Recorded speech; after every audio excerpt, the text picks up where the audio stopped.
What is up, guys? Welcome back to the channel. So today I want to talk about a topic, and it's probably the most asked question that I get, both in YouTube comments and in from people in real life, and that's asking me what it is that I do for a living to afford my cars. Now, if you guys have been watching the channel for a while, you'll know that I've been fortunate enough to be able to own some pretty cool vehicles, quite a few BMW M cars, couple Raptors, and a few other cool things. I get asked this question a lot, and if you want the short answer, but I think it's more complicated than this, I'm a software engineer. I've been doing that for a little over 12 years now. So mostly I do web development. I've also done some mobile development in the past.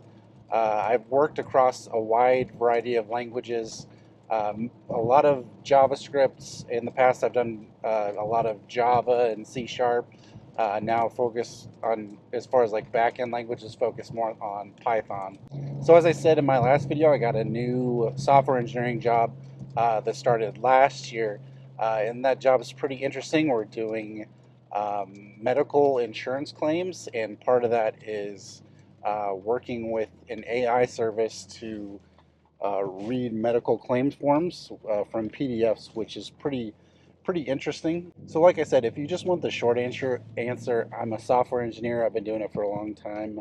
But I think when you ask the question of how do I afford these cars, I think the answer is a little more complicated than that, because software engineering, it's a pretty broad field, and quite frankly, I know a lot of software engineers who, don't make, very good money at all. So I think, again, the answer is a little more complicated than it would initially seem at first. So if you were asking me if it was a good idea to go into software engineering, I think it is, as long as that's an area of your interest. If you're going in it just for the money, I think that's a terrible idea. It is possible, depending on the value you bring, to make good money in software engineering. It depends on the type of company you work at. Some bigger companies pay more. If you're working in more of a startup where maybe you're the only developer, you get paid a lot. You can get paid a lot more if that's successful. You can also get some ownership in the company, which is cool. So yes, if it's your interest, I think software engineering is a great thing to go into. However, if it's not something that you enjoy doing on a daily basis, because you got to keep in mind, we're at a desk, we're at a computer, either in meetings or writing code for at least 8 hours a day, depending on the company, sometimes more. So if it's something you're not interested in and you're just doing it for the money, it's going to feel more like a prison, to be honest. Me, I've had an interest in it since I was young. I taught myself to write uh, web pages and stuff when I was very young. So it's something I've always had an interest in. So for me, it doesn't feel like work, and I think that's kind of the secret of, how you can, really set yourself up well in life, is to do something for work that doesn't feel like work. Because there's software engineering is a good field to make money, but there's tons of good fields out there to make money. You can make a lot of money in a lot of different fields. So I hate when people ask that question, they just want the simple answer, because to me the answer is not so simple. It's, you have to consider that the work you're doing on a day-to-day basis, it has to be something you're interested in, something you enjoy, because it's not that simple of you just kind of show up and they throw bags of money at you.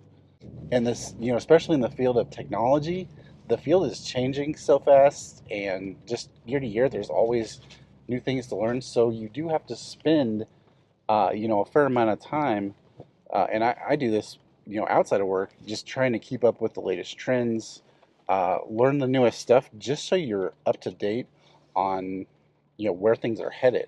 So recently, I also get asked quite a bit is, as a software engineer, am I afraid of AI taking my job? And my answer is, for right now, no. Maybe in 20, 30 years, it gets a lot more advanced. Maybe at that point, I would be more concerned, but at this point, no. I do think with the latest iteration of AI, it has brought about some nice productivity enhancement tools that can help experienced developers get things done in a shorter amount of time if they understand how to use the tools correctly. However, this idea that AIs are just going to go and write all the code, I think, is false. So you got to understand AI is just a statistical model, and it's trained on all of the publicly available data from the internet. Now, if you go look at the website GitHub, which is it's a big public repository of a bunch of code. If you look at the code in there, most of it is not that good. So this is what the AI has been trained on, and it looks for kind of, being a statistical model, looks for kind of, the middle ground when it's searching for answers. So chances are, the code you're going to get spit out from an AI is not that great. So the problem with I see with somebody going through and thinking they're going to generate everything from AI is you're going to end up with a bunch of crap code that is going to be very difficult to maintain, and it's going to take somebody very senior to figure out what's going on and kind of rewrite it in a way that can actually do what it's intended and not have all of the um, you know not have all of the technical debt of the crap code that the AI has spit out. But this whole notion of somebody's going to replace our jobs or something with software engineers is not a new thing. I can remember even when I was in high school back in the early 2000s, I was considering software engineering as a career, and what everybody said is, guidance counselors, whatever. It's like, oh, outsourcing is big. There's not going to be any more software engineering jobs in the U.S., which is partly true. Some of the software engineering jobs went overseas to cheaper labor. But as somebody who's had a long career in software engineering and who has had to rewrite a lot of outsourced code, it resulted in basically more work for United States developers, because then you get this big explosion of a lot of crappy. Not all of it's crappy. I'm just saying, in general, a lot of it was crappy. The explosion of crappy code that went through and got written with very little communication or very little specification on the requirements, and then you know us developers who are here and in offices are then expected to make it work, basically. So you get this pile of crap, and you got to turn it into something that can actually run a business. So like I said, people saying the software engineering field is going to go away, that's not new at all. There's always something saying we're going to get replaced or something, but I think most people don't understand software engineering is one of the hardest jobs you can do, especially if it's something you don't have a really deep understanding of. So if software engineering goes away and it's replaced by an AI or something else down the road, it's probably going to be one of the last jobs remaining. So everybody else is already going to be out of a job. So quite frankly, I'm not concerned about it. There's all this talk about it. If you look through YouTube, there's all these videos about it. People discussing whether AI is going to take over software engineering or not. And my advice to you, if you're looking to go in the field, now is a tough time to go in the field, because during COVID, there was an explosion of people going to the field, new people going in the field, and companies hired way too many software engineers. They're figuring out smaller and smaller teams are more effective. So there's this explosion of people learning the code and people who got into the field who, quite frankly, probably didn't belong.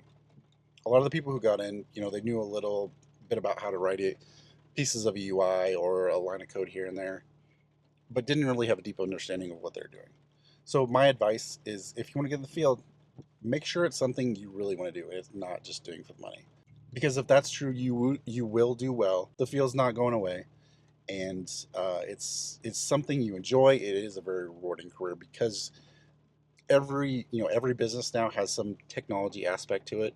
So skills are going to be, where hiring has tapered off a little bit these last couple of years, but skills are going to continue to be very much in demand because they're very valuable. And if software engineering is not your thing, I would advise you, look somewhere else too. There's plenty of fields that you're able to make a lot of money in. Do what, like I said, do what doesn't feel like work to you. Because me personally, I grew up on a farm, and farm work felt like work. I knew it wasn't something I could do for my whole life. I did enjoy doing it some while I was growing up, but that is hard work. It is hard labor. It's a lot to manage. It's very difficult. There's a lot of things that are out of your control. So I'm very happy with the career I've selected and how I've ended up in it. And to me, the most important thing is doing something that doesn't feel like work to you. All right, that's going to wrap things up for today's video. Today was a little bit different style video. I wanted to try this out, just do kind of a little drive and talk. If this goes well, I'll do more of these. But let me know any questions you have in the comments below, and I will catch you guys next time.